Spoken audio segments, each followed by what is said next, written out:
All right, what is going on, ladies and gentlemen? I'm back. My name is Everett DeLorem, and this is another episode of Pepper with Everett. On today's episode, I have none other than Argentinian outside hitter, one of the top scorers from the 2025 VNL, one of the top receivers from the 2025 VNL and the 2025 World Championships, currently playing in Istanbul. He's played all over the world in 6 different countries, none other than friend of the show, Luciano Palonsky. Luciano, how are you doing today? You're looking pretty good. You're looking pretty jacked in that tank top right now. I'm sure you're pretty tan too, playing in Turkey right now. How are you feeling right now? I'm good. I'm good. It's been a good couple of months here. Honestly, the weather is amazing. Even today was like 20 degrees outside, so Ooh. uh, I like that side of this country. But the guys told me that the last few years it hasn't been like this. It's this year that apparently, global warming, you know how it is. Uh, but yeah, very good. Our team is doing pretty well. We only lost against Zirat here, so we're on a good run. I think we have a team to do good things this season. I mean, you can definitely say your team is doing well. You're currently sitting in second in the Efler League. You're 6-1 so far. As you said, the only loss against Ziraat Bank. You even have a win over Fenerbahce. Fenerbahce is loaded with guys like Ervin Enkapeth and Ajis Lagumja. Chen is playing over there as well. I'm just going to jump into it first and foremost and talk a little bit about the Efler League. What has been so special about the start of your team? Also, how do I pronounce it? Because it's Istanbul Gençlik? Yeah, Istanbul Gençlik Sport. Istanbul Gençlik Spor. But as I said, second place right now in the Efler League. You're 6-1, 17 points. You even have of teams like Galatasaray and Halkbank who are filled with some good guys. We'll talk about the Efler League as well too, because it seems like this year in Turkey they really stacked up. Like a lot of teams really stacked up, and so much talent headed down to play in that country. You know, talking about your team, you're 6-1 so far. You've got guys like Christian Thondike from Cuba, who's your setter, and then you also have Morteza, Sharifa Morteza from Iran on the left side. What has made it so that you guys have been able to have this really strong start so far to the season?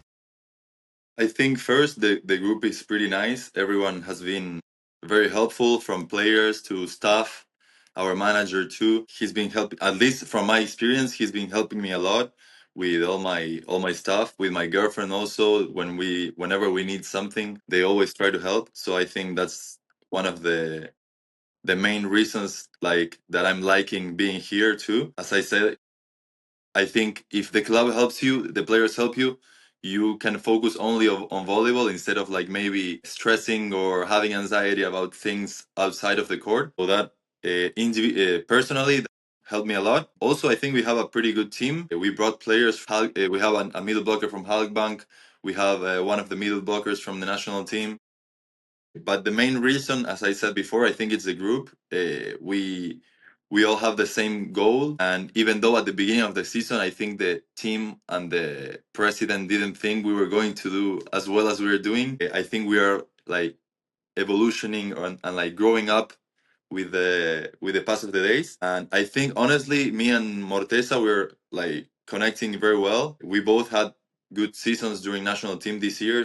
I think we took that experience and we're trying to put it on the court and on our team, that maybe we have players that aren't as experienced. We aren't that experienced at all. Also, we are still young, but in comparison to other players that we have, I think that's like a good sign in our team. And honestly, right now we also have a lot of injuries. We had on the last 4 games, we had 2 players that got sick. We played without our libero. The last 4 games we played without Whoa. opposite. So even though we're struggling on that, we managed to go through, and we still won almost every game. Of course, Zirat, I think, is the probably the best team in the league and the most efficient team. So even though we made a pretty good game, we ended up losing. Yeah, I mean, Ziraat Bank is quite loaded this year. They have quite the roster. Of course, you've got Namir, Klevno, Fornal, all guys who are going to be playing for Ziraat Bank. And of course, they've got a number of the Turkish national team guys. But we're not here to talk about Ziraat Bank. I really like that outside pairing of you and Morteza. I mean, we know that you could score. You were the 10th best scorer in the VNL this year, or sorry, the 12th best scorer in the VNL this summer. You had 180 points, averaged 3.6 points per game. Morteza is really known as a guy who can put the ball on the court. I mean, he's one of the hardest hitters in volleyball, and you're one of the best receivers in volleyball too. What's it been like connecting with him and just kind of figuring out how you guys are going to be able to play and help this team? Yeah, ever since the first day I saw how hard he hits, it still amazes me. He also has one of the best short serves I've ever seen. The Really? ball like passes right through the net. It's honestly crazy. Like the middle blockers on the other teams are always stressing and struggling about it because you never know when he's going to like hit it hard. Sometimes he even does the float. He has a pretty amazing serve. One of the other things that I didn't say before, I think our team is serving very well as of now. I think we have like 3 or 4 players in the top 10, 15 in the league or something. I didn't watch, but I know we have like 3 guys with like 8 or 9 aces in the league. But with Morteza, honestly, I think we connected since the first day. We are pretty similar on the court, even though he has more of like he hits very hard. We still like manage to connect our games. I told him like I will try to help you as much as I can on reception so that you can score all the points. The Fair the enough. the goal here is to win. After we also have a lot of responsibility on high balls because especially now that we don't have our opposite, almost all the high balls go on four on the left side. So we're trying to like also rebound the ball more. That's something that the coach is trying to put on his mind more. I think like I always I think first on not making the mistake like Argentinian style, Hmm. and then on trying to make the point and be more patient. But I think he's getting better at that too. We've been like performing well so far. So I think the connection is there, and if we don't get injured, I hope we will keep playing well. Well, as you said, like your team has, going through a bit of pains, but still fantastic start to the season. And traditionally, you know, the FLR League has 4 or 5 really good teams. Zero Bank is always there. Galatasaray is always there. Fenerbahce is always there. Even though Halkbank didn't have a great season last year, traditionally they're very strong. Of course, Arcus Izmir is usually in one of those top teams, but they've kind of taken more of a developmental role and have taken themselves out of the FLR League. Do you think it's possible that your team will be continue to compete with the top teams, towards the end of the year once you get into the playoffs and maybe push for, a Champions League spot for next season? I think the first is that we're hungry. We're hungry to win games, and now I think even more because we saw for ourselves that we can win against the strong teams too. Now we have the last 5 or 6 games from the first round. We'll have a lot of difficult games. We have Galatasaray still.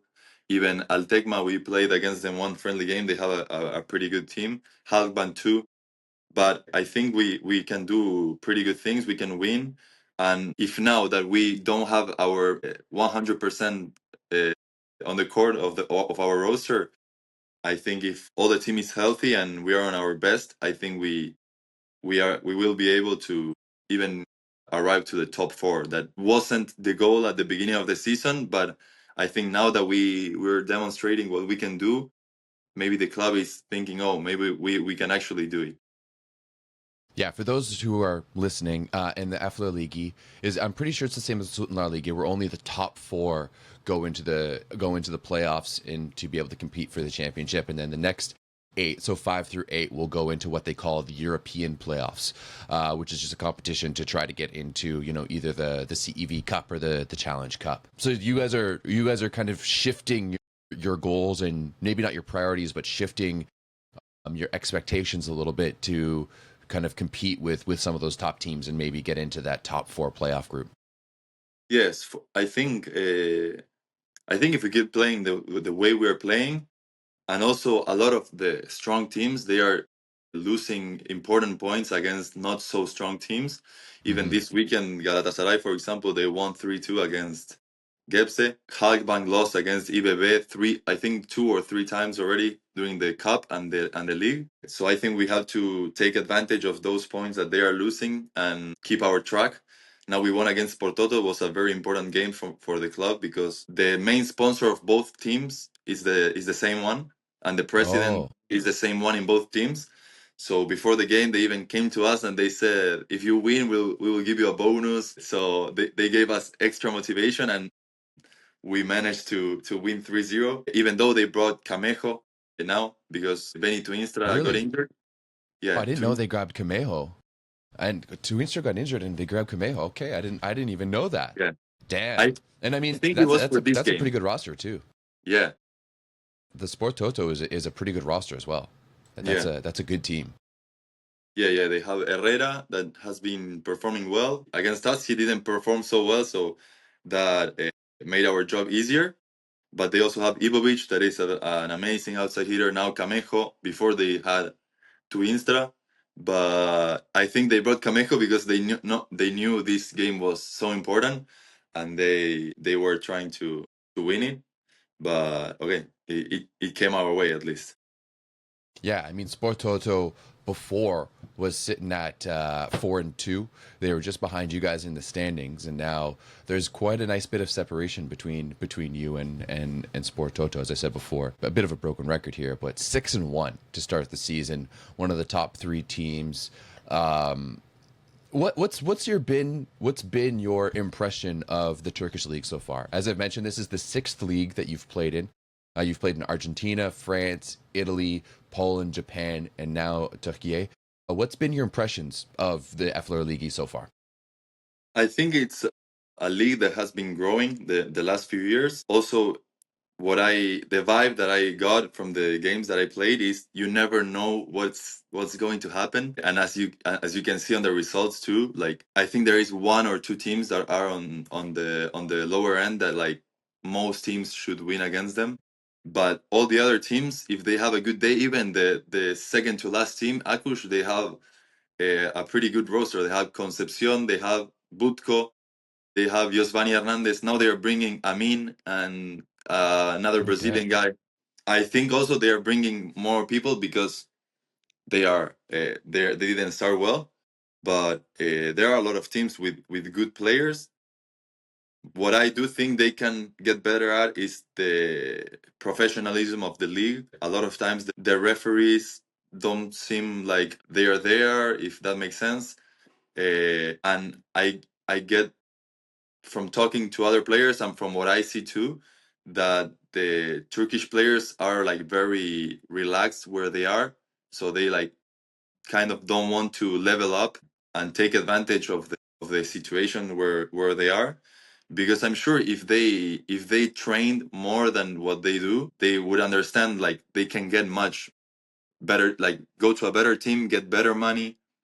And that's something that I've seen, especially my teammates, that like sometimes they struggle with, but I'm trying to help. I don't know how it was before because this is my first year, but it's something that I talked also with the coach, and he told me like sometimes they tell me, yeah, they are Turkish, that's our culture or something, but like I'm trying to be like, if you change, I know it could be much better.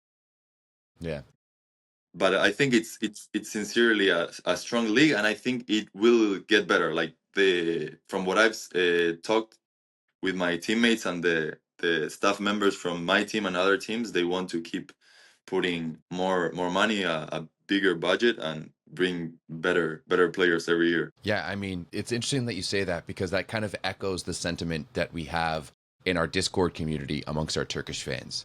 That the Turkish league sometimes lacks a little bit of professionalism and maybe, some of the decisions that are made that aren't necessarily kind of for the best in terms of the growth of the league. But I will say that there has been a really big influx of quality players into the Turkish league this year. And I do think that like traditionally those top teams have always been like the Fenerbahçes, the Halk Banks, the Galatasarays, the Ziraat Banks have always traditionally gone out and got strong teams, right? Those teams that play in the European competitions in the CEV Champions League or the CEV Cup or Challenge Cup, they generally have some quality players. But now, as you said, like you're looking through the lineup, teams 1 through 14 are all pretty stacked. All have some really good players. As you mentioned, Herrera is playing for Sport Toto. You've got, like, what'd you say? It was the second last team that is stacked with a whole bunch of guys. What was it for you that you wanted to go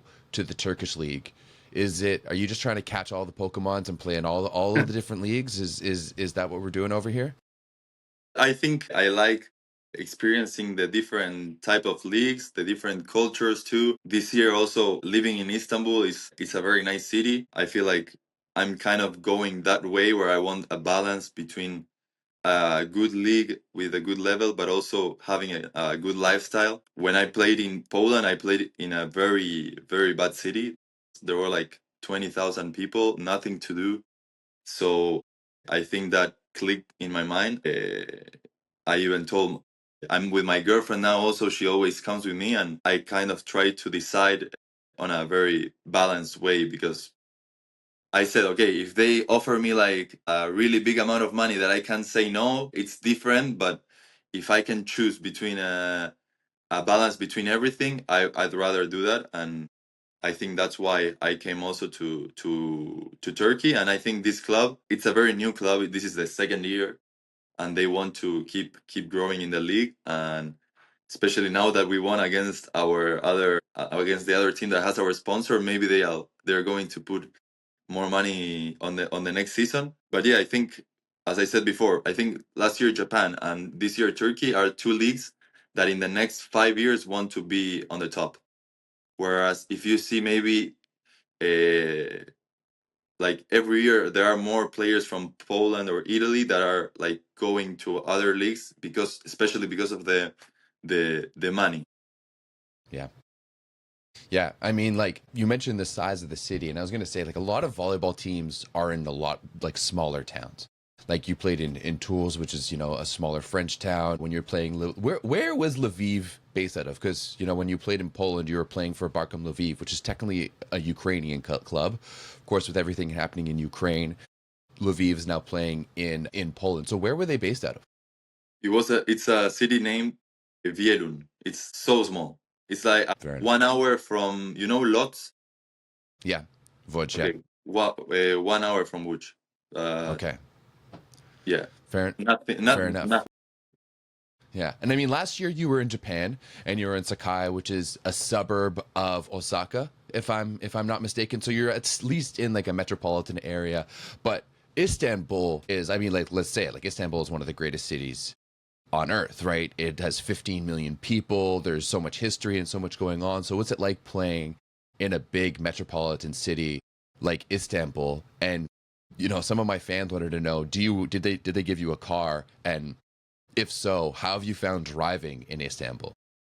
Well, first, Istanbul it's been amazing. Honestly, we especially the first month we tried to go out a lot. Now we're playing every 3 days, so I'm super tired from the game. So for example, today we had a day off and we just stayed home. I slept until like 12 or 1 p.m. I was exhausted. Um but we've been going to the downtown. We went to the Asian side too. That's crazy to me that in 30 minutes you can be in another continent. And yes, they gave me a Ooh. car, but bro, the traffic is it's the worst. And in Argentina, it is bad. Like, that's the thing. I sometimes drive like 40 minutes to get to a place that should be like 10 or 15 minutes. But here, for example, the other day I went to the Asian side. Normally it is far away, it's like 20 kilometers, but it took me like an hour and a half to arrive there. Whoa. It's crazy. Do you ever because your girlfriend, your partner, she's from Montreal, correct? Yes. Yeah. So do you ever let her drive? I mean, I know those Quebecois drivers are pretty crazy sometimes. So can she handle it? No. It's been very, very stressful for her. Fair enough. Even last week, well, now she was going to the physio because she has a problem on her knee, and she's been going to a physio, and she had to drive. It's 7 minutes by clock from our house, and she went one time and she said, I don't want to drive again anymore. Do they have Ubers at least in Istanbul, or you got to take cabs? They have Uber, they have taxi, but they all try to scam you. That's another problem. The first time we took a taxi, I ordered from an app, and normally it says like between $10 and $15, for example. We arrived to the place, and first the guy went through different place than the map said, so like he took longer, and I was trying to not like make a fight with him because it was our first time, but we arrived and he wanted to charge me like double or triple more. I said, bro, no way, I'm not paying that. You're crazy. So you have to be careful. If someone comes to Istanbul, download a taxi app or Uber and order from there, because if not, they will scam you for sure. That's fair. So transportation is a bit of an issue for you there in Istanbul, which is basically what my fans wanted to know, how it was in general for you guys. Yeah, the traffic is very, very, very bad. At least like there are certain hours where it's better, certain hours where it's worse. But during the weekends, it's all the time traffic. Today we went to the grocery store. It took us 30 minutes to arrive there, and it's like maybe 3 or 4 kilometers away. Damn. Yeah. That's and I mean like I literally, so like some of my best friends just went in there. They went to Argentina for their honeymoon. And they were just in Buenos Aires. Like they got back last night and we were hanging out with them and they were saying that, it's such a big city and that they loved it. They were speaking very highly of it. But they were saying the same thing, that getting around Buenos Aires sometimes was a little complicated. So the fact that you're from a place like Buenos Aires, which is known to be a big city, very, lots of hustle and bustle, and even compared to that, Istanbul is crazy for you. That I think that says a lot. Yeah, I think, well, Buenos Aires is very big, but Argentina is a country that doesn't have a big population. We have like 50 million or something. True. Yeah. It's kind of like Canada, only that Canada is even bigger than Argentina. But yeah, Istanbul has, like you said, 15, 16 million people. Buenos Aires has only 2 or 3 million. Really? Watching that perspective is much, much more. Yeah. I mean, I've never been to Istanbul. It's definitely on the list of bucket list places to go, especially as just being the volleyball that is in that city is so much. Speaking of which, I've heard you're actually, been making some friends with some Galatasaray soccer players, and you've been going to some football matches, and experiencing some of the culture out there in Istanbul as well. Yeah. There is a guy from Uruguay. He plays football, and he's a very big volleyball fan. He told me because Uruguay doesn't have a national team or a strong national team, he follows the Argentina national team. So he followed some of us on Instagram. It's kind of a coincidence because he followed us this year, but he didn't know I was going to come play in Istanbul. So when I was Okay. about to come here, I I sent him a message and was like, "Yeah, I'm coming to Istanbul this year. I don't know if you saw, I'm going to play there." And ever since, we've been like hanging out. He invited us a couple of times to the games. He's been very nice, and he's been very, very helpful to us, especially the first few days when we were trying to figure out a lot of things in the city. He told us like, "Yeah, you can go to this restaurant. It's very good. Use this grocery store, and whenever we need something, we know we can call him, and he'll give us a hand." That's been very, very nice. I mean, speaking of which, speaking of a little bit of football, there is a really big match tomorrow in football. Fenerbahce and Galatasaray are going to be playing each other. If you're a North American and you don't know about football rivalries, that may be one of the biggest in the world. Like, if you're talking about two clubs that may legitimately hate each other, Galatasaray and Fenerbahce are up at that one. Like, how aware of you of these types of rivalries now that you're in Turkey? No, even before I came, I knew about this. In Argentina, we have a very similar one. It's Boca and River. Here they say it's the other way around, because in Argentina, Boca is blue and yellow, but here they say that Galatasaray is more like Boca. I thought it was the other way around because of the colors, of course. But yeah, I wanted to go tomorrow, but the first we travel to Gisre, the city that is next to Syria, and they play away, so it's harder to invite people or get tickets. They only get like a small place for the fans from Gala, and it's like mostly just Fenerbahce. there. But yeah, it's crazy. We actually went to watch the volleyball gala against Fener game last week with some of my teammates and my girlfriend, and now the fans from Gala are doing some kind of protest against the coach. Yeah, they're not a huge fan of Umut Kakir, from what I understand. They're not a huge fan of the Galatasaray coach right now. It was honestly like, because earlier in the season when they played, I think they lost a match, and afterwards it was incredible to me to see how many Twitter mentions Yeah, were for like a men's volleyball match. You know, you don't even see that really in places like Italy or France where volleyball is big, but because you have these institutions that are sport clubs, because Galatasaray and Fenerbahce have many teams across many sports, and you know, football and basketball and handball and volleyball, you just have these people who are just fans of the club, and they get very, very passionate. So it's kind of crazy to see how passionate and how into the volleyball matches they actually become. yeah, I think that's literally people. Maybe they just watch football, but because they saw the post that Galatasaray lost, they are like just commenting, even though they don't know anything about the sport. You always have the people that bet on the games, and whenever they lose, they go in the comments and are like writing hate messages, you know. But I think Turkey in that sense also, it's very similar to Argentina. We're both very passionate about sports, especially football. So I kind of knew how it was going to be coming here, and I was kind of surprised also about our team. We When we play at home, they invite a lot of like kids are like maybe 10 to 15 years old, and they fill up the court with them, and they're screaming all game. It's crazy. That's sick. You gotta love that. Yeah, It's kind of like yeah, yeah. playing that early match in VNL Ottawa where they bring all the kids in to play. I have to ask you though, are you a Boca Juniors fan or are you a River Plate fan? I'm a River Plate fan. I'm not the biggest football fan. I even told this to Lucas, that is the football player that plays in Gala, because I told him it's kind of crazy that I'm from Argentina, I don't like football, and you're from Uruguay, but you love volleyball. But yeah, I'm a River Plate fan just because of the fact that I live literally 15 minutes walk from the stadium. Okay, why So not such a big football fan? I thought that was like in, you know, you guys eat, you know, football for breakfast in Argentina. yeah, I don't know. When I was young, I was never very into watching football. I also never went. I went like maybe two times to the stadium to watch a game. Like I like that. I like going to the stadium.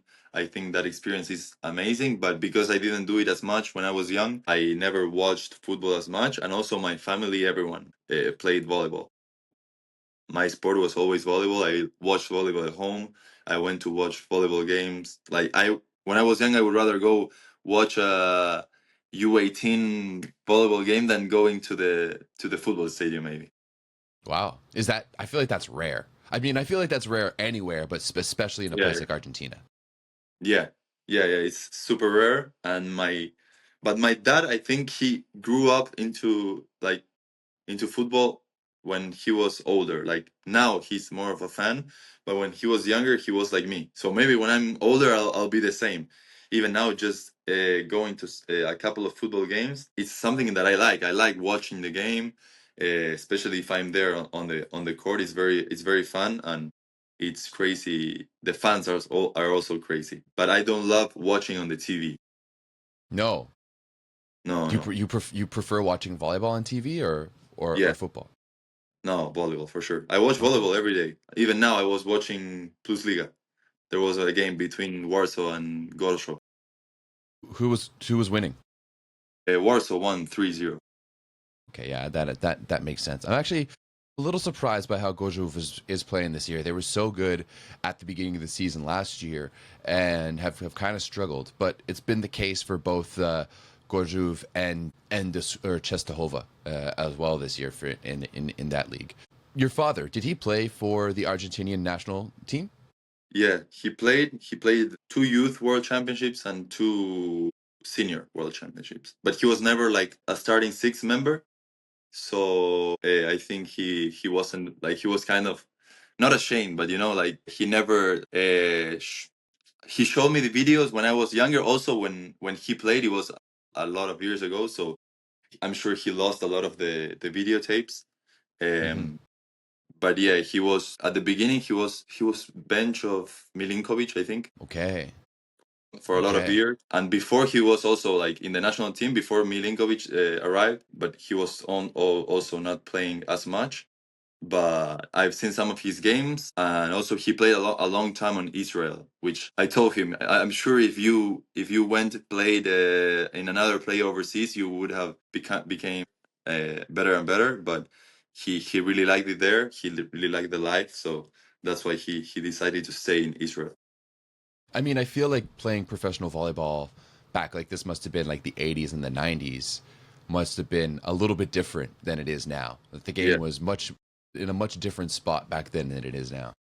yeah. It was much different. He told me like the only I think one of the only leagues was the Italian. I think the French one was stronger back then too, stronger than now at least. But everyone's dream was going to Italy, whereas now like you have players that maybe want to go to Poland, some want to go to Italy, some want to go to Japan. Like there are many different leagues where players dream to play in, I think. Yeah, I tend to agree. Volleyball's gotten so much bigger than it was back then. But, the Italian league is still definitely up there as one of the Yeah, best leagues. yeah, for For you though, what was it like growing up and playing volleyball? Like I'm always curious to hear what the development is like in different countries. Because like here in Canada, for example, and it's similar down, in the United States, you play volleyball in your school, which is maybe a lesser level, and then you also play like in a club, like in a community club. But then you have to go off and get recruited and play for a college or a university. What's it like playing in Argentina? How did you get into the game? Obviously I'm sure you started playing the game at home with your father. If you're around a professional like that, I'm sure there's always just balls for you to be playing with. But at one point, did you start playing like organized volleyball and really started getting into it at that level? Yeah. I always played at home. Not only my father, my uncles all played. My grandfather played. All my family was raised on in volleyball. But when I was young, actually, my parents didn't like send me straight to volleyball. They let me choose what to do. So when I was young, I did play a little bit of football. I played tennis. I played basketball. I played volleyball. And when I was like 11, 12, because I started volleyball, bless you. I started volleyball when I was like 8 years old at a club. That's how you Okay. play in Argentina. Everyone goes to a club. Like you can play at school. It's not the same. Nobody takes it seriously. So if you want to actually play, you have to go to a club. At 12 years old, more or less, they told me like, well, you're getting older. You need to choose one sport because I didn't have time to do everything between school, between I at that point I was playing mostly tennis and volleyball, and I was like deciding which one to play, and I decided on volleyball first because of my family that everyone played, and also because I really liked that it was a team sport compared to tennis where it's a very lonely sport. And I had become very good friends with a lot of guys from my club. So that's why I decided on volleyball. And I was lucky because my house it's 500 meters away from my club. And after, like when I got in my club, it wasn't the best club on the country. But a few years after, one guy came and he put a lot of money so that this club got better, and he started like recruiting players from the another provinces, like the best players in other teams. Right now, it's the best team in Argentina, Is Ciudad that Volley. that's Ciudad, right? Yeah. Yes. So I was kind of lucky because the only reason why I went there it was because he was 500 meters away from my house. My mom was like, "This is the closest place, so let's just take him there." And yeah, I started playing there. So you started playing at Ciudad when you were 8. Yeah.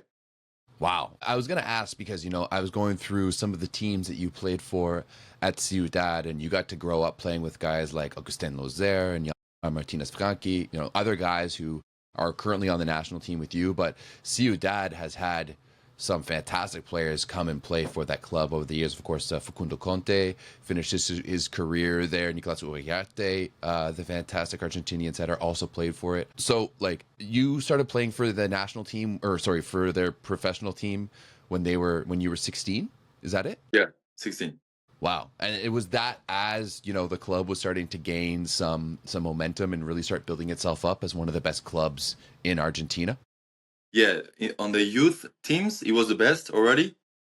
Okay. On the national level, on the league, professional league, it wasn't the best. Like it was this maybe the second or third year that they've been playing on the professional league. But right now they've won, I think, the last 3 years the league.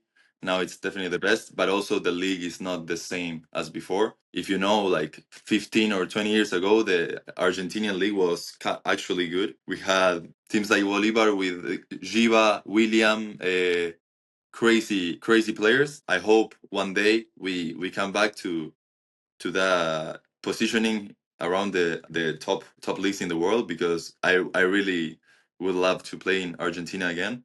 And I think all the players from the Argentinian national team think the same way. Yeah. I mean, what happened there? What happened where, the league used to be so strong and then it fell off? Was it just because of the, I guess, like political and financial situation that Argentina's been in over the past decade or so? Yeah, especially after COVID, a lot of teams had to like stop putting as much money, and also they wanted to change the way the league is played. Like now they play every, I think, once a month. They go to the same city, kind of like a VNL style, and they Okay. play four games every week. And I don't know if it's 1 or 2 times per month. So now even a lot of the teams are only from Buenos Aires, because the main teams from the different provinces can't pay for the trips to go to all the places that they have to go to. And most of the times they do it in Buenos Aires. So it's kind of like monopolized the league into Buenos Aires. But yeah, I hope that maybe we will get better economically, and we can go back play there. That really is too bad, because I know that when I was, growing up in volleyball and just starting to learn, I had heard so many good things about, the Argentinian youth pipeline. And like the first event that I ever worked at was back in like 2011. And like the junior team from Argentina had come up and they were fantastic. And they ended up getting like second, I think, at the World Championships, at the Junior World Championships that year. And it did seem at the time like this was like early Facundo Conte days, back when Yeah. he was really like doing some special things with the Argentinian national team, and it seemed like you guys had one of the best pipelines for young talent, like maybe in the world. Yeah. I think like maybe 10 years ago too, we started to like since 2011, I think we started to get much better. Even in, I think it was 2017 or 19, that the U23 national team won the world championship with Matias Sanchez, Agustin Loser, Jan, a lot of the players that are now in the, even Danani, a lot of the players that are now in the national team. And also the biggest change was that maybe 20 or 30 years ago, Argentina would always lose against Brazil in the youth South American championships. And if you check on the last 10 or 15 years, I don't know exactly, but I think we might be like better. Like we won more games than them. So I I think, mean, that's obviously some huge growth, but I mean, I do know, not so much at the junior level, but I do know that you guys did beat them. What was it, 2023, where you guys beat them at the South American Championships for the first yes, time ever in history. Yeah, ever. in history? For like, you look down the history of the South American Championships, there's only been one champion ever, and it's always been Brazil. And your team was able to defeat them for, the first time ever. Were you a part of that team? That year I played the VNL, and right after VNL we had like 10 or 2 weeks off. And when I came back, I was injured. I had bursitis on my shoulder. Yeah. It's like a bag of liquid that whenever you don't, like, it gets worse and worse when you don't When mobilize you don't the, play. Yeah. yeah. So when I came back, I couldn't like even move my shoulder. I couldn't put my arm up, and I ended up not going to the South American Championship. And I stayed in Argentina to do the rehabilitation and be able to go to the Olympic qualifier after in Yeah. China. How that how hard was that? Because it does seem that from an outsider's perspective, like that might have been some of the best volleyball that the Argentinian national team has played since the Olympics. Like there's like two kind of peaks in the past few years. You have the Olympics in 2021, where you guys finished third. And obviously, they went with a bit of an older generation. You were just 21 years old at the time, and they went, with a bit of an older generation. But then this one in 2023, it ended up being like Facundo Conte and Luciano, your good friend and childhood friend, if I remember correctly, Luciano Vicentin, who was the MVP. So, how difficult was it for you to not be a part of that team? Well, it was very difficult, especially because that year we did one of the best runs, if not the best, during the VNL. We were like 9-3 or something during that summer, and I was playing very good. I was pretty confident. We were building a very good team, and coming back to the practice and not being able to move my arm, I was like, I didn't understand what was going on. It was a new feeling for me, having to stay in Argentina and not be able to go with the guys. It wasn't even about playing and winning. It was more about the whole team building that we have done during that year. But they sent me a lot of messages, and like they were letting me know that even though I couldn't be there, I should feel part of it. So that was very, very nice from them. And yeah, Vicentin and Selva, we're not childhood friends, but we're friends since we're like 15 or 16 when we started playing in the national team. And ever since then, we've never been separate in the national team. Very much. You've just kind of grown up throughout all the stages together. Yeah. Now, after you guys won that South American championship, is it almost fair to say that there was almost like a dip in the performance of the Argentinian national team? Because, you know, speaking as a Canadian, like I've always said that Argentina was our Achilles heel. That year after year, like I can point at so many different times. Like I watched you beat us at home in Halifax back in 2015 in the VNL, and that was with like DeCheco wasn't even there. I watched you guys beat us at the Pan Am Games. Same thing, same year in 2015. Like there's so many times where I can point, and it seemed like Argentina, like we could never get past the hump of Argentina, and yet the pools for the Olympic qualifying tournament came out in China in 2023, and I see Argentina in our pool, and I'm like, crap, Argentina again, like that sucks. And surprisingly, Canada was able to defeat you guys, and it just seemed like I was expecting maybe a little bit more from your team. Is it fair to say that maybe there was like a little bit of dip in performance after you guys won that South American championship? Yeah, I think especially we didn't arrive. Like I saw a big difference since I left. Like since the VNL to after the South American Championship, not on the level.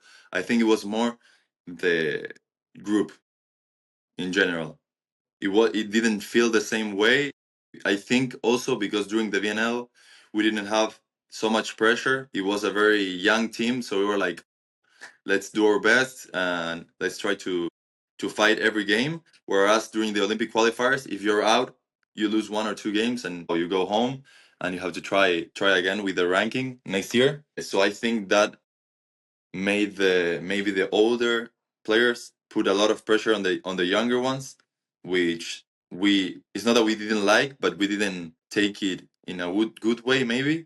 So the group kind of like changed and wasn't the same. And I think that's what we managed to do much better this year, even though the result wasn't maybe as good, or especially during the VNL, because I think the World Championship we played very good. It was only this game against Italy that we had bad luck and we had to play against the champion. But even before the World Championship, we played this Wagner Memorial Cup.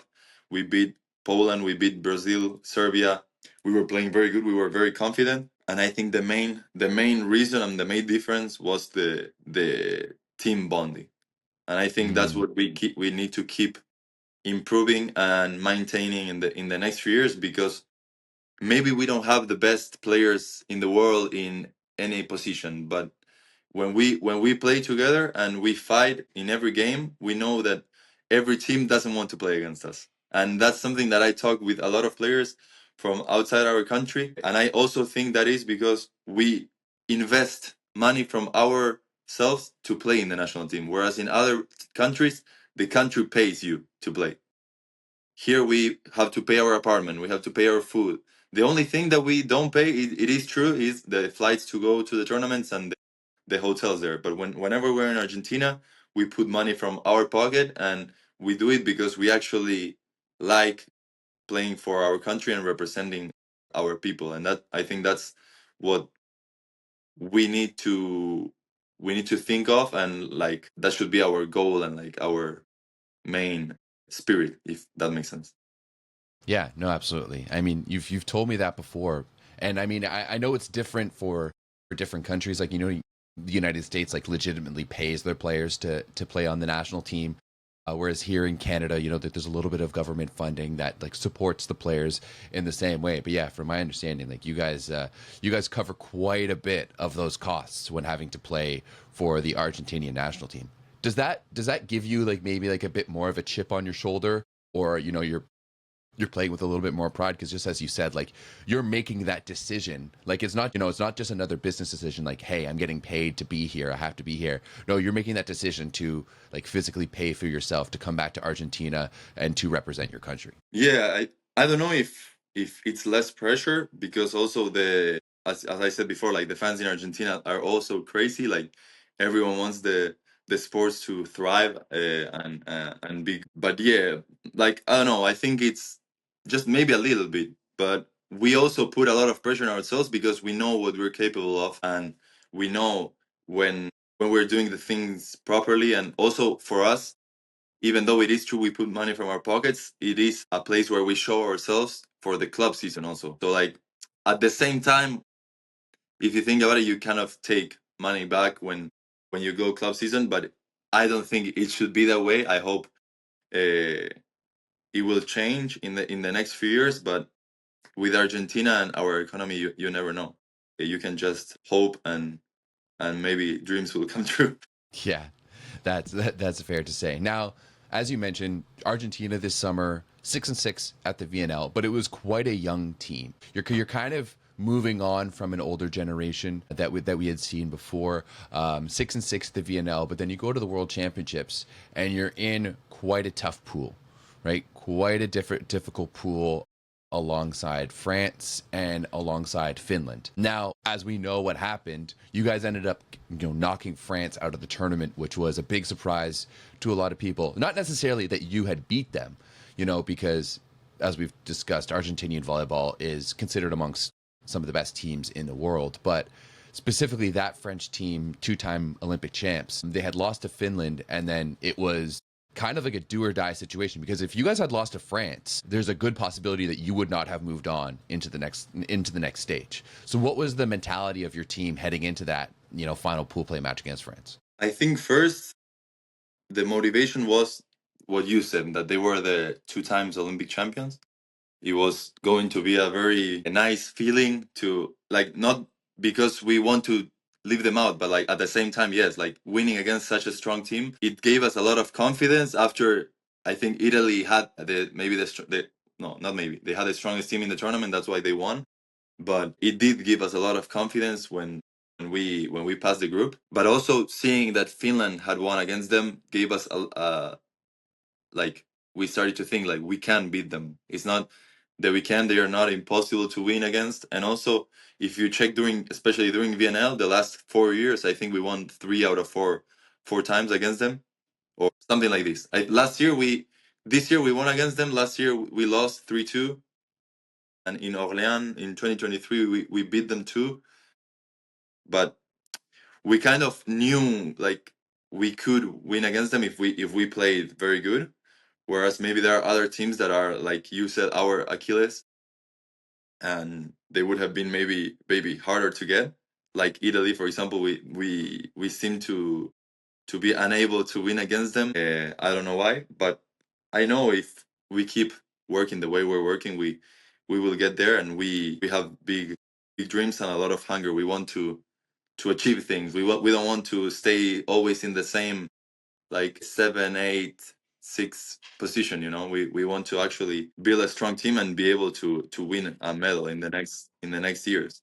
I hope we can. Now, and I mean, I can attest that you guys have beaten France in recent years because I watched you guys beat France in Quebec City in the opening match of the VNL this year. You guys beat them 3-1 in Quebec City. Moving on from France, you spoke about Finland, and Finland beat France, and they also went up 2-0 on you guys. Like, you guys had to pull out the reverse sweep to be able to come back against Finland.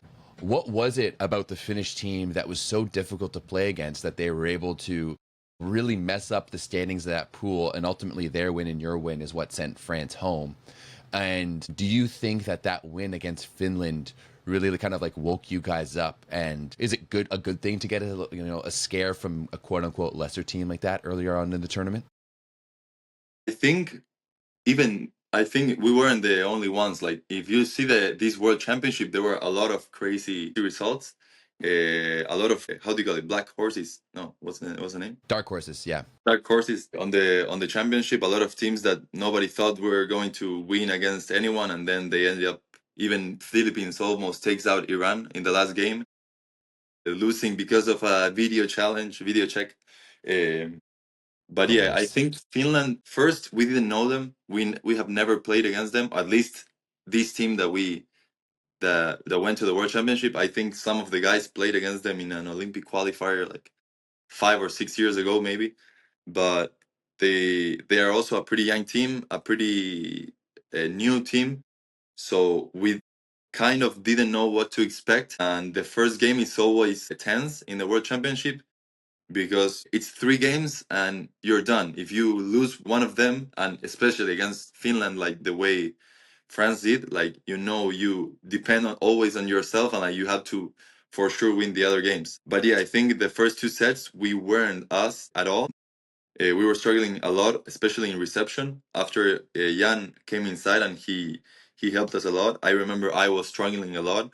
I was in spike. I was very very good, but I was struggling a lot in receptions. It helped me a lot that he came in, and also the Checo changed completely this game. It was a crazy game for sure. At one point, I think if you saw our faces, we were like, "What is going on?" After the second set, we kind of didn't understand what we were doing. We weren't doing well. What they were doing to beat us, because it was also like 25-18, 25-19, something like this. We Yeah, weren't even 25-18 close. for both of them. Yeah. Yeah, I remember watching and being like, yo, what is happening right yeah. now? But we managed to come back. I think something clicked on us. Like you said, we woke up, and once we managed to win the third set, we knew that if we went point by point with them, at the end, we had the most experience to win the important points. Like, they had to make a good difference to win against us, like in the first 2 sets. And if you see also the tiebreak, for example, we were point by point, and they started to make a lot of mistakes. Even the last serve, they missed it. Yeah, just a little bit more experience there. I mean, ultimately, as you said, like, if it wasn't for Italy, losing in the pool play to Belgium, you guys probably would have had a little bit longer of a tournament. Italy was just on another level this year. Yeah. I swear, before the World Championship, we played this Wagner Memorial, and we were playing so good.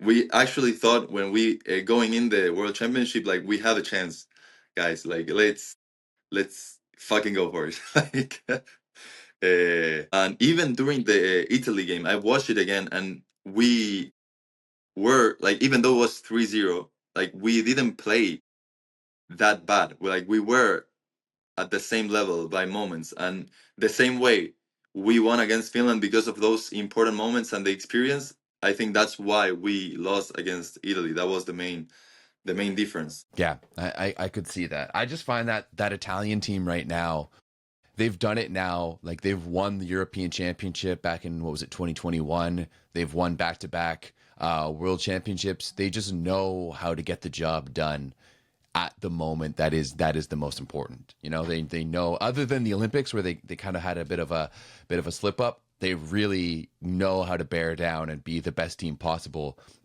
in those later matches in a tournament. Yeah, I think they're building a very strong team. Well, they already built it, and it's a very young team also, if you think about Yeah, For me, you're sometimes it's crazy to me that Janelli has been playing for like 10, 11, 12 years, and he's not even 30. Yeah, it's a little unfair. It's a little unfair when you look at their roster. But speaking of a youth movement, you know, the Argentinian national team is also going through a bit of a youth movement, is going through a lot of changes this year. I mean, I'm pretty sure we just watched Pacheco play in his last World Championship. I don't want to go and speak for him, but that's probably the way it's looking like. And, you know, we also just saw your head coach, Marcelo Mendez, step down, and the assistant coach, Horacio Delio, will be moving up to be the head coach. What do you think of the new appointment of Delio to be the head coach? And what do you think of, you know, does it feel like the Argentinian national team is kind of starting a new era? I really like this because, also answering to your last question, I think it's going the same way we've been going since Marcelo arrived. Horacio has been in the national team almost every year with Marcelo. He was the assistant coach. So I think his idea will be to follow his way. So I think that's why it's not going to feel like a different era. It's just going to feel like Marcelo passing the torch to Horacio, and he keep on the same path. I also think that, I don't know, but I think Marcelo will still be following the national team. I'm sure we will see him if he's there in Argentina, and like he's been very helpful in the last few years. But yeah, I think Horacio is a very good choice. I think he knows the way Marcelo was working. So we also know how it's going to be working with him. Whereas if you find a completely different coach, you never know what to expect, how to train, what he likes, what he doesn't like, the schedules. Also, a lot of new different players, because when it's a completely different coach, he wants to see everyone from zero. So now I think like the main idea is going to be the main roster will be the same, or the main, like the players that were there this last year will be the same the next years, and hopefully we'll have new younger players that keep developing their game and can help us improve a lot on the next few years. I mean, I hope so too. Unless you're playing Canada, I'm always cheering for Argentina. I like watching you guys play, and I mean, you guys always also play with such a unique style. It's almost like the Italian style of volleyball, very highly skilled. You guys are very strong in reception, but also with a bit of a South American flair, especially in your offense. I mean, what, like, you guys have had the luxury of having two, maybe of the most creative setters in the world. I think you can definitely say Luciano is arguably the most creative setter of all time, but it's also the same thing with Matias Sanchez and the way that he runs that offense. Is that something that's instilled in Argentinian volleyball at a young age? I think yes and no. I think it's just people that are born with a gift sometimes. It's like kind of when you see Messi in football, you don't understand why he does the things he does. And I don't think it's only But because of. you're just talking about more Argentinians now, right? So Yes, like, what is it? What is it about Argentina? Is it, you know, a very? It sounds like you guys are a very artistic society and population. Does that kind of infuse and, you know, get into your sports as well too? I'm sure. Sure it's that, and also the passion and the hard work that we have on our culture, especially the passion. I think everyone in Argentina enjoys or tries to enjoy what they do. So that's why a lot of times, even if we don't have the best physical gift as other countries, maybe we manage to still play at a high level. But regarding Matias, I think he is very creative. He's probably one of the most creative players, setters today, and that demonstrates because he's only 1 meter 73. What is that? Six? No, not even. Five, 6, 5'7". Like, I don't think it's any like Matias Sanchez is the shortest. It's like him and Sakita, who are the shortest players in volleyball, hands down. And yet he still is able to, as like I like to say it, he puts blockers on skates and makes them look silly on a regular basis. Yeah, like I what he always said, and what I know from him, he always had to stand out in a different way to be able to play at the highest level, and that shows today. Him and Sekita, like you said, that they are the shortest setters, and they are where they are because they are amazing at what they do. If they wouldn't be as good, like they would be playing amateur level with that height. So you have to have something really special.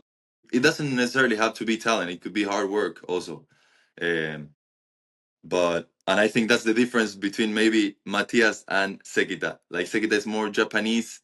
Like he has to work extremely hard, be the most precise setter, because even though he is creative, I think he's mostly so precise, and the precision that he has, like it's what makes the Japanese national team players good, and that was the main difference I think this year with the national team, that he stepped out.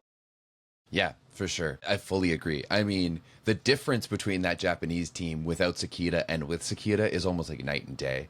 You know, without Sakita, they're pretty average, to be perfectly honest. But when he's out there, he can just run that offense completely different. Now, you also got the chance to play, and I remember one of the first times talking to you and Luciano Vicentin in Ottawa. You know, you got the chance to play with DeCecco, and I mean, talking about a guy who's creative and talking about a guy who like completely changes the game. He is arguably one of the best to ever do that. You know, as you've told me, you grew up watching volleyball, so I'm sure that in your early teen years when you were watching guys like him and Facundo Conte play for the national team, it was probably a dream of yours to play for the national team. What was it like, you know, getting to play with those guys and getting to, you know, play with a player like Luciano DeCecco, where I'm not going to say he's like Messi, but in the same vein that in many many years you'll be able to tell your, you know, kids and your grandkids and stuff like that, be like, oh yeah, I played with DeCecco and it was something else. What was it like getting to play with one of the best setters of all time? Well, as you said, when I was young, and as I said at the beginning of our conversation, I've always watched a lot of volleyball. I remember being maybe 12, 11, 12 years old and going to watch the World League in that moment, and going to watch the Checo, Conte, all these national team players, and dreaming about playing in the national team. After, like, I never thought I was going to play with them because they were so old to me. It didn't make sense. But then playing with them uh, was very magical. Like going from just aspiring to be there and to be there with them. And as you said, I think at least from the setters I play with, he's for sure the best, and I think he's probably the best setter all time. I wish I took him on his prime, but even like on the level he is today, you could even see it during this World Championship when he came in. As I said before, against Finland, he completely changed the game, and I think that was the difference between like the best setters and like very good setters. Like, they completely changed the team and the atmosphere and the rhythm of the game. He plays volleyball like art, you know, and I think volleyball specifically, you can approach it very from like a technical, almost scientific side. You can think of it almost like an engineer in terms of like the angles and how you need to play in that way, or you can look at it like pure art. And I have to say, watching Techeco play is almost like watching a symphony. You know, it must be. I couldn't imagine seeing some of the things that he gets to do in practice, because as everyone knows, practice is kind of where you're a little bit more relaxed, and those are actually where the best plays happen. Has there been some plays at practice where just kind of like left you completely like mouth open, astounded? Yeah, I think he's one of those guys that like even during the game he tries to do those things, but yeah, a lot of times like those plays where he like just sets maybe with his fist from one side of the court to the other one, like he does that on the practice. The same way, there's a lot of times where he tries and he fails. I have to say this, but the point is that he tries, and that's why sometimes balls that seem impossible to get, you manage to get a point. There is one point even that he is one of the worst football players I've ever seen. Like he even says it, like he can't move his feet properly. And during the South American Championship, there is one ball that we don't receive well. It almost goes to the floor, and he puts his foot and lands a perfect set in the middle of the court. And I think it was on the last set.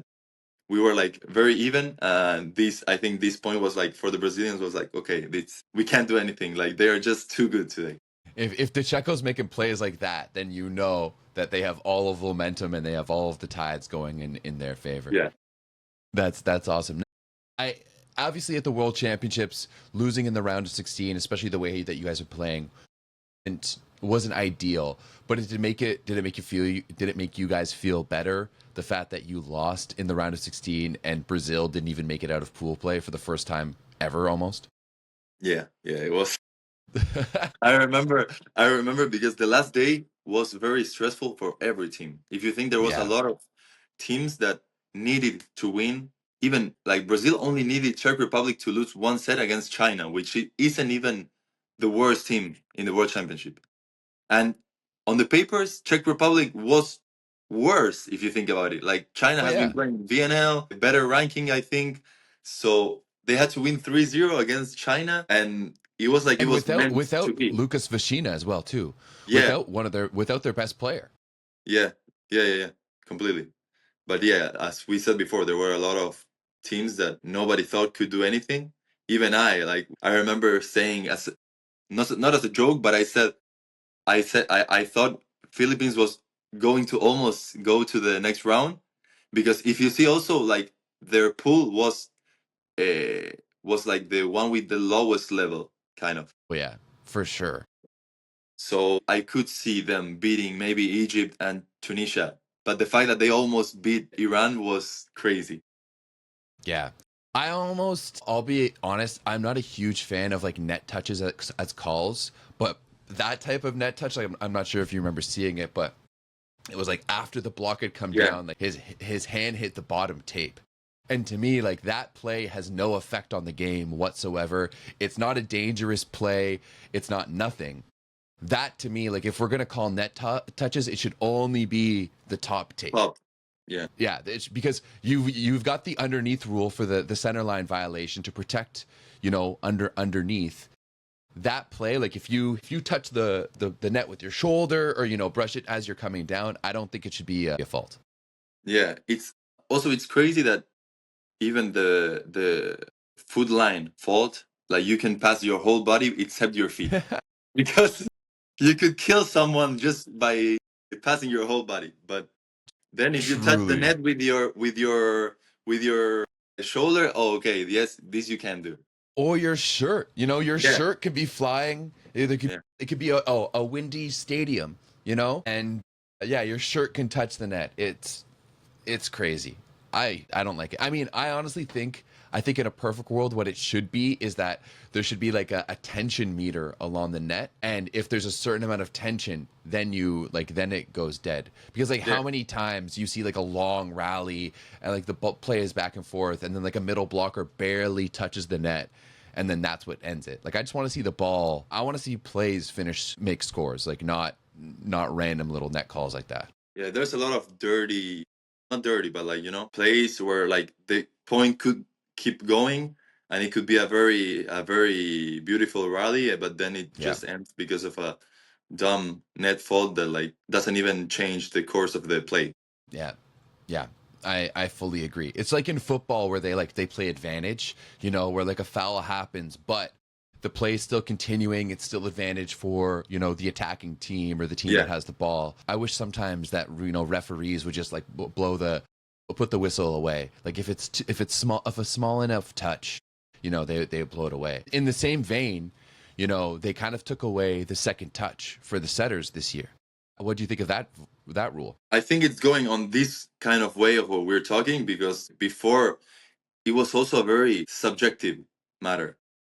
Like one referee maybe thinks one play isn't a double touch and another one think it is. So I think it was the right call, but the other day was crazy. We went to watch Gala against Fener and they actually called a double touch to Fabian Drižka. Wow. Yeah. So no, nothing. That was just crazy because everyone like the match stopped for like maybe 5 to 10 minutes because no one could understand why they called the double touch. But I do Yeah. think it is true that the game might not be as nice or clean, but at the same time, it's what I said. It's a very subjective matter. If one referee says it is a foul, another one says it's not, then how do you know when it is and when it's not? So it's better to just take it off, and now the teams can keep playing at least. Yeah, I honestly kind of like it. Like, especially it like before, you would never let a middle blocker take the Yeah. second ball. And if Yeah. you did, it was just a high ball, right? Whereas now, I don't know if you saw the play from Verona, I think it was last week or the week before, where, Christensen takes the first ball and Marco Vitelli like runs a back tempo ball for Keita. And it's just like that type of play you would never see from a middle blocker before. And just taking away that second touch rule has really kind of opened up the game a little bit. Yeah, they are not scared to touch the ball with high hands. Yeah.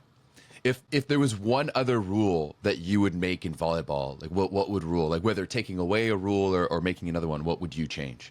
Yeah, well, I was thinking the other day because I remember having a conversation similar about this with someone. What was it? Well, I actually before this rule of the rotation happened, you Oh, see now okay, yeah. when you serve, you can already be, and when you toss the ball, I was thinking about this. I remember talking about it with someone. So it's nice that they changed this, because a lot of teams would do this screen, so that the receivers couldn't see. So like now it's cleaner. Like you can't do any dirty stuff. Like you can't put your arms up. You need to be on your position. So I really like this new rule that they put. Fair enough. Fair enough. Now, I do want to ask you a little bit about Japan, because as you mentioned a little bit earlier in our conversation, there's leagues like Turkey and Japan that are really trying to improve things and be amongst the better leagues in the world. And now, last season, you got to play for the Sakai Blazers, with Canadian Shoan Vernon Evans, and you played in the very first year of the Japanese SV League. So before, it was just the V League, and then now, following all of the other volleyball countries, you have to add super to the best league in the world. And, you got the Superlega in Italy, the Russia's the Superliga, so on and so forth. But last year, Japan added another foreigner spot. And I think it's either next year or the year after, they're going to be adding a third foreigner spot on the court. What was your experience like playing in Japan, in the first year of what is technically a new league? It was very nice. I think it was kind of what I expected, a highly technical league where all the players know how to play volleyball and like are very technical. And I think that also helped me improve a lot, especially on reception, just being there and learning from the Japanese players. And it also helped me a lot to don't give up any ball. This is a crazy thing about their culture. I remember being in practice one time, one ball goes like all the way to another court that we had, and all the players went to the ball. I was the only one like that stopped. Like I didn't even run for the ball because I was like, it's impossible to get this ball. Like why would I run? On their culture, on their practice, like you just go for every ball. It doesn't matter how far away it goes. You try, and then if you don't get it, okay, you go for the next ball. And I think that's something that really, really changed my mind. Going from that to this year, maybe sometimes the ball is 2 meters away, and we don't even try. I'm like, sometimes I kind of go crazy and want to kill someone. But the SV League was very good. The level was high, and I think, like I said before, I think the league is going to get better and better. I think they have a plan to be the best or one of the best leagues in the world by 2030 or something. I saw a budget plan or something that they had. Yeah, I think the next year it's going to be 3 foreigners, and I think before 2030 they want it to be 4 or something like this. Wow. So Wow. they have the budget also to bring like 4 super or top players in each team. So I think it's going to be the league to follow in the next 5-6 years. Have you as a pro like felt that effect? Because as you said, back in the day, everyone wanted to go play in Italy. And then, everyone wanted to play in Italy and Russia. Then it was like Italy, Russia, and Poland. And obviously everything politically right now, there's less players going to Russia, but still quite a few good ones. But, when I remember when they announced, I think it was like 2 years ago, maybe even around this time, when they announced the creation of the SV League, I had a lot of fans, especially Italians, being like, this won't affect anything. We're not going to see any change. But now you see some of the biggest names in the sport going to play in Japan. Like, as a professional, as someone who's played there, have you been able to feel that ripple effect across the volleyball world, that they are opening up and they do have that money and they are trying to attract some of the best players in the world to come over? Yeah, I think they have a lot of reasons that why players want to go there. First, the organization is amazing.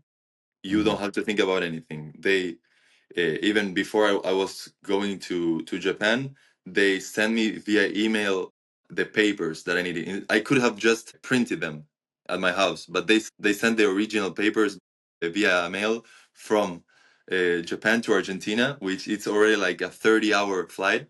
But yeah, the organization is amazing.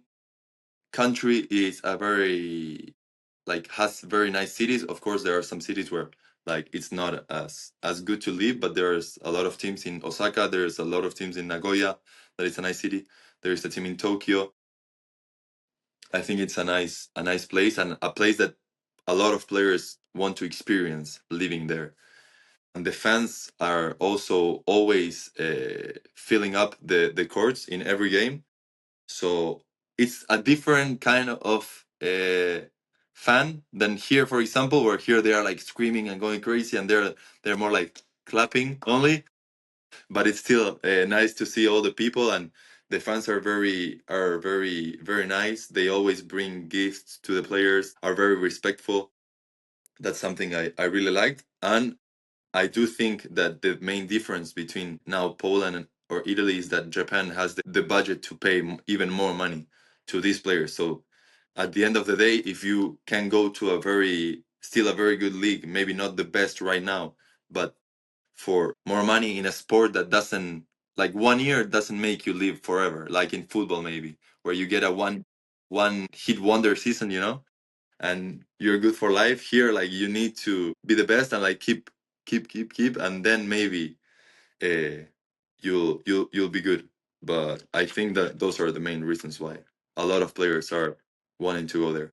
What was it like though? Because in most leagues you have like a 24, a 26, maybe a 28 game season, but in Japan you played 48 games and you play back to back on the weekends too. You play Friday, Saturday, or Saturday, Sunday. What's that like, having to play like 2 matches a week back to back consistently? It's exhausting, I think, especially because it's back to back, and I think at the beginning I wasn't ready to this. Like I was ready just from VNL, but not every weekend for like 8 months. But as the time passed, you start to understand that also like when you need to rest, when you need to push at practice, when you don't need to like not push, but like when you need to like be more okay. We're about to play, like we need to arrive good to the games, and I think once you understand this process, you don't struggle as much with the two games, but it's still a lot, especially when you play maybe two tie breaks in 2 days. It's 10 sets in 2 days. It's very hard, and 44 games. Like you said, even if it's two games per weekend, it is almost double the amount of games than in every other league. And from what I heard, they don't want to change it. They want to keep it like this. Well, So yeah, that will because be I okay. heard they're actually going to be adding more teams potentially to the SV League. Yeah, this year they already wanted to add, but the two teams that were coming, they didn't have the budget to play, so that's why they didn't go. But I'm sure they want to make like a 12 or 14 team teams league. That's crazy. I think it's going to have a massive impact overall. I mean, to be honest, I think we've already seen it. No, I think we've already seen it with like the quality of talent that has played in that league and are playing in that league. It's pretty impressive, and especially like how strong Japanese volleyball culture is. Like, it just makes sense. Like you said, it's probably a very one of the more technical leagues, and maybe the most technical league in the world. Yeah, yeah. I think so because they are not physically gifted. They need to work hard and be technical. You even see little kids that are 10 years old and like already have when you see a Japanese player, Yeah, he's Japanese. Like, he's not Chinese, he's not Yeah. from Thailand. Like, he's Japanese. They have that special technique, and you see a lot of players have like they look like they play the same. Yeah. Yeah. I very much know. When I was coaching before, like here in Toronto, I was coaching a U13 girls team, and we had a girl come in from Japan, and she had already been playing since she was 6 years old, and it was literally a big step back for her to play volleyball in Canada, because in Canada, like, we don't use liberos until, the later years, and she had already been a libero for years and years. But at 13 years old, she was already the best receiver in our club. She was the best passer in our club, no doubt about it. And there's just something by the way that they move and play the game that is so specific. But, it's kind of like that old internet thing. It's like, no matter how good you are at anything, there's probably a 10-year-old Japanese kid somewhere who can do it better. And Yeah. that is very much the case for volleyball. Yeah, it's very true. Because, you've played in 6 different leagues, as I said, obviously starting to play in Argentina, then you got to play in France, you got to play in Italy, you got to play in Poland, technically for a Ukrainian club, but you're still playing in Poland, in Japan, and in Turkey. Have you been able to learn something in every single league that you've played in? More like volleyball or in general? Both, in volleyball and in general. Well, in Japan, as I said, I think I got much better in reception, and especially this attitude thing, I tried to change it a lot to go for every ball. I had especially one teammate that was every practice telling me the Japanese culture, and like one day it clicked on me. In Poland, I think I learned to be alone. That was the league where I felt the loneliest. Even though my girlfriend came 2 months, I was alone the whole season after. The only 2 persons that I was hanging out with was Musege, the French player, and there was a Polish coach that we were always hanging out between us. But I learned to be by myself and like learn to live alone too. Now I'm with my girlfriend; she's always with me, so it is much different and much nicer to be sharing these seasons with someone. But it was nice also to have this experience to be like, okay, I can be by myself and be okay. And then in France, I learned actually French.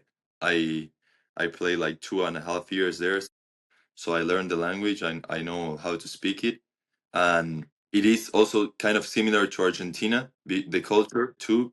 Like, after every game, we would like go out, have a drink, like be all together. Much different to Poland, for example, like what I just said. Like there, Really? I felt like we were all on the same vibe. We were always together doing things on the bus, maybe playing cards, listening to music. But I do think the cultures are much more similar than the Ukrainian or Polish one. A lot of Argentinians that play in France. Yeah, now I think almost all the players from the national team are playing in France. There is Danani in Russia, Vicentin in Japan, Loser in Italy, and me. And then I think all the other ones are Kukartsev's in Kukartsev in Italy too. Italy. Yes. Yeah. But a lot of them are in France. And I think there is a thing like of what I said, like we feel like at home, kind of. So I think that's why a lot of players want to go there too. Yeah, that makes a lot of sense. It does seem like, I feel like there's pretty, like, France and Argentina both have a very high level of skill when you guys play volleyball. So I feel like there's a lot of similarities there. Yeah. As I mentioned, your girlfriend is Canadian, right? She's Canadian. Yeah. Okay. I mean, I'm just saying, like, from Montreal, you could be living in Montreal, but have a different nationality from somewhere. It's very, very, very similar to here in Toronto. But maybe 10, 20, 30 years down the road, if you potentially get married and have kids, would your kids be Canadian or be Argentinian? That's a very tough question. It's something we've been talking about. There is a possibility that they are not even Canadian or Argentinian. We also have the possibility we want to maybe live in France. That's fair. But I do think that you get like Canadian citizenship just by having a parent. For sure. So, for sure. Hey, if you want to have kids and have them grow up in like Argentinian or like French circles, Like that was like Nick Hogue. Like Nick Hogue grew up in France when his dad was coaching for Paris, when Glenn Hogue was coaching for Paris, and got to play in France, and then represented Canada. So we can also do that. Have a bit of like Canadian, Argentinian, French flair, and then you guys come play for Team Canada. We'll see who has the best things to give to our kid.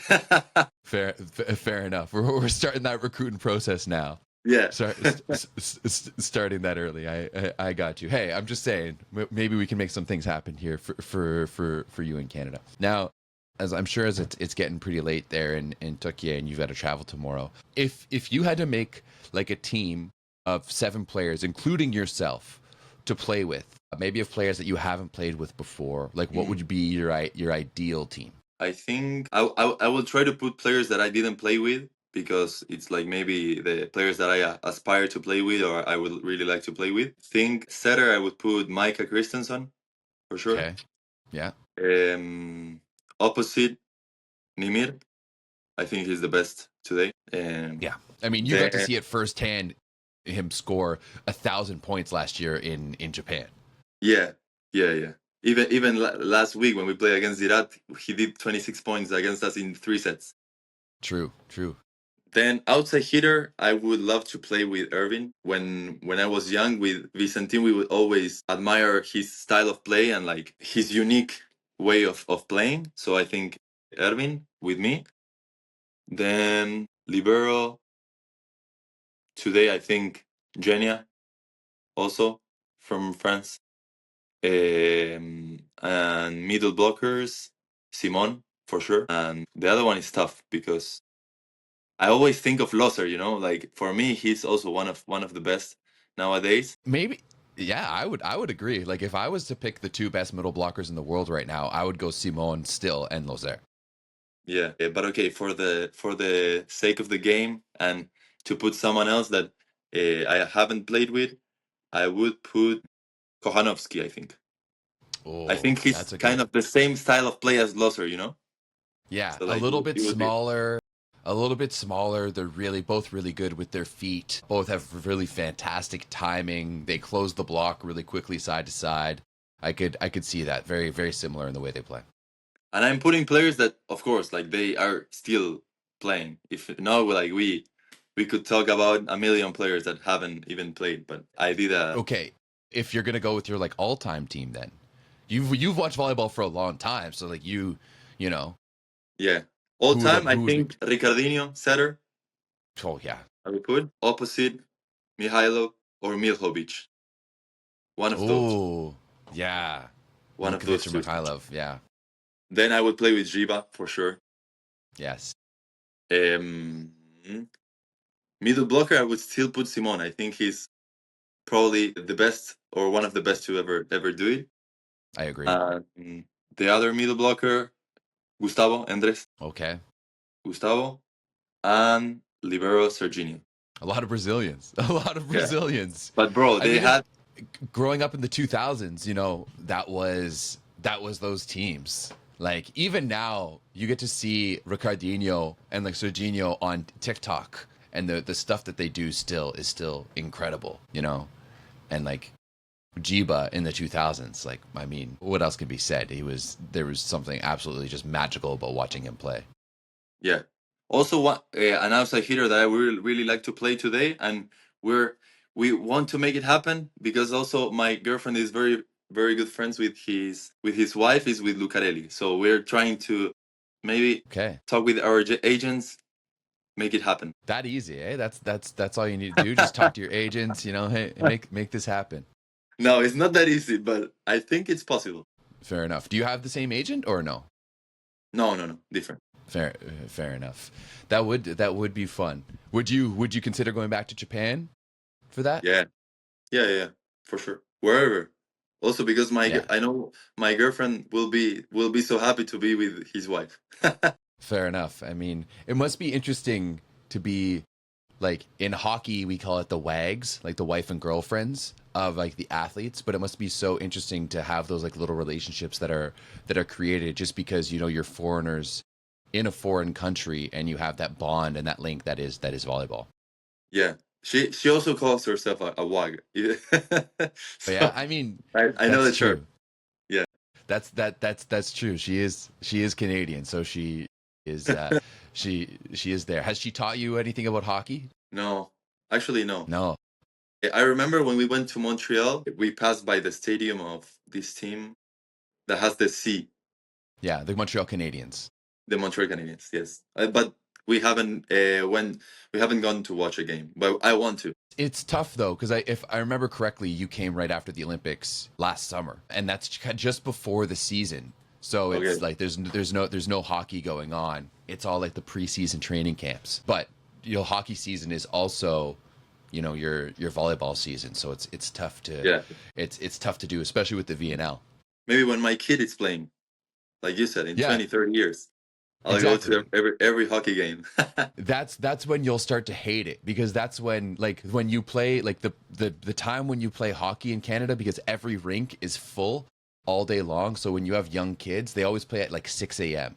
And that's the Okay. worst, because you're in, like, as a parent, you're in, like, it's -15 outside, and you're in a rink that's also -15, and you're just sitting in the stands watching hockey practice. And like, hockey when they're like 6, 7 years old isn't that exciting. Once Yeah, they get to be teenagers, that's when it starts getting really fast and physical, and it's a very exciting game. But you know at least if you're like at you know like a football practice, you can like sit in the car and wait if it's like raining, or if it's like yeah, basketball or volleyball, like you're just in the gym. But hockey, you have to be like in the arena, and it's super cold, so terrible. it's not that fun. Yeah. That's love. That's love for your kid. That's for sure. It has to be, exactly. So you really need to spend some time with them. But hopefully for you, there is a still long and very fruitful volleyball career before you ever potentially become a hockey dad. So yeah, I hope to be able to continue watching you play for a number of years. Thank you. But yeah, I know it's getting late there in Turkey, and I know you've got a big travel day up ahead of you. Just want to say, really appreciate you coming on and chatting with me today. You gave me so much insight on Argentinian volleyball and everything that happens over there.